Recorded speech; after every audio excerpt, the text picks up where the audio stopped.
This could be Iowa's version of the mission behind the national cancer moonshot. The Trump administration announced earlier this month that Iowa would receive $209 million to help with rural health care needs.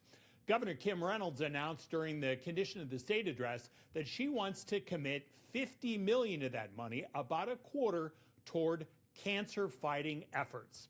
Hi, I'm Dave Price. For the governor, this is personal, as her husband Kevin has been battling lung cancer. I recently sat down with the governor to ask her how her new cancer-focused initiative could work.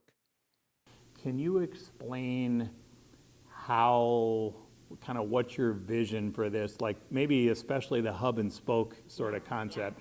So you're going to commit a pretty good chunk, about a fourth of this federal money coming in, and that's not guaranteed for the future, right? It's just a one-time so far. I mean, I know you're confident you'll keep getting it here, but so can you talk about maybe what you see this, how does this start, and if you could especially talk about the smaller communities, how that's gonna, how you see this playing out? Well, first of all, I think prevention is going to be the norm and not the exception. So we're going to screen, we're going to prevent, and we're going to treat, and that's going to be the focus. And so we're going to make sure that everybody has those screening tools, no matter where they're at, no matter what their income is, they have access to these. Radon is a great example of that. We've talked about that for a while, but we've never had the funds available that we have right now to really be able to scale what we can do now and make that a priority. That's the number 2 leading cause of lung cancer. That's okay. Is it through like our doctor, a clinic? This is a test. Well, both. So that's where we start out with just screening and getting them the tools and making them aware and getting people access to that. And there's, you can do an at-home colon test, a cancer test. You can do, just catching some of those things sooner so we can get them in and get them treated. It's called our Center of Excellence, and that's kind of what we've built the hub and spoke model off of. So what we'll be able to do in year 1 is not only do the screening, the prevention, the treatment, we'll also be able to stand up cancer hubs out in rural Iowa. So you'll have the hub, not the spoke, which is the smaller communities, but the hub will have the oncologist, the equipment, it's really expensive, the advanced technology. And then what we'll do, this will be year 2, but we'll set up the cancer hub, and we'll be able to use it for cardiovascular hub, a mental health hub. And then we'll get all that infrastructure done, and we should be able to do that this year with the $50 million. We've already had 250 some applications that have been submitted. We'll start awarding contracts the end of this month. That's how well prepared we are to execute. So we're not going to study it for a year, and we're not going to think about it for a year. We're not going to take 6 months for an RFP. We've had all those conversations. Everybody knew it was coming. Here is the concept with our healthcare community. Now it depends on what kind of funds we get, but this is our plan, and if we get the funds we've asked for, this is what we'll be able to do. And so we're going to be able to start standing those up in February. So all of that should happen now. And then the next step will be the spokes. And so then you've got somebody that's in we've got rural Iowa, we've got the hub, and you've got a smaller city that's, 50 miles away or whatever. So we're hoping we can use some of those communities to get the care and the treatment. So it's diagnosed, but then we're able to treat them closer to home, so they're not having to get somebody to take them, to get their radiation done, to get their chemo done, that they can actually do it at home, taking advantage of our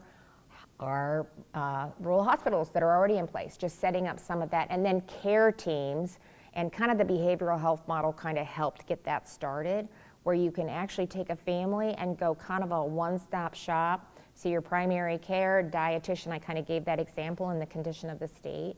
So you get all of that in one day and one stop, and that would probably be a little bit year 2. We'll be kind of setting up the infrastructure, but that stuff we'll be able to move to the next one. I talked to Dr. Oz this week, and I was telling we've already had 250 applicants. We'll be awarding contracts this month, and he was really, really pleased with that. He said your application was awesome. And he said, not every state is in that position. And he said, if you're able to implement, like it sounds like you are, we potentially could even get additional money next year because we're actually at a place where we can move. And that's really what they want. They want states thinking innovatively and getting this money out in the field and making a difference and helping lift up healthcare in rural Iowa. And so we're just in a pretty good place to execute, hopefully. We'll see. That's right now, it looks really good, but we'll have to do it. One of the, as you well know, one of the hardest things is to figure out the why, right? Because there's a chance, it's easy, like my dad, lifelong smoker, obviously was going to catch up with him. He did, got lung cancer and died. That's sort of cut and dried, right? Unfortunately.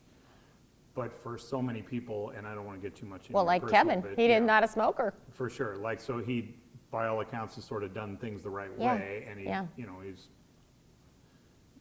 it's still got him. So it's hard to identify, like these researchers will say, we know our radon levels are hard. How do we know, like for water? How do we know? We put a bunch of stuff, it takes a lot of chemicals to grow stuff, nitrates get into the water.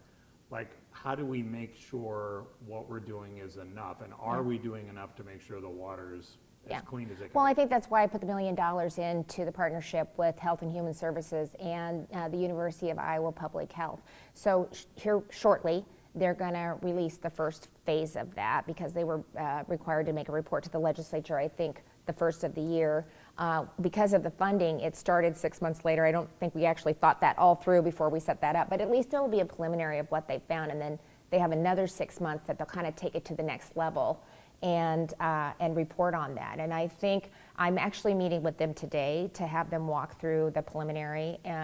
But so that's what that was designed for, to see where we're an outlier. What are we looking at? Where do we see some consistencies? So I'm anxious to hear, and we're going to do a press conference. I've hopefully tie some of their the initial findings and then some of the contracts that we've let go. So can that tie into your new thing? Yeah. Oh yeah, it's all part of it. It's all part of it. Especially this is the early detection place. So if we have to shift and do something based on what we're seeing, and then there's funding in there for them to continue to do the research. So it's not a one and done. So that's why it's not in my budget this year. We built it into our Healthy Hometown initiative, but there's funding in there to continue the research to make sure we're treating the right stuff, we're tackling the right cause. So that should be in about 2 weeks. We'll have that have them come report to Iowans on what they found, and then we'll kind of talk about next steps with the cancer initiative and where we're at with that. She knows two statistics that are especially troublesome for the state of Iowa. Number one, Iowa has the second highest increase in the number of new cancer cases. And number two, Iowa is the only state in the entire country where the number of new cancer cases is going up.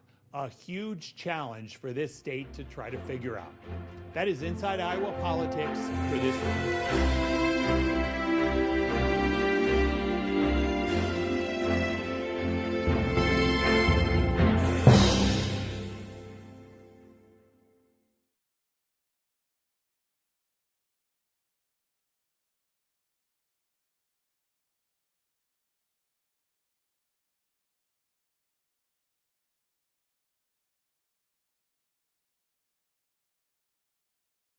$50 million this year, and I think overall it was $158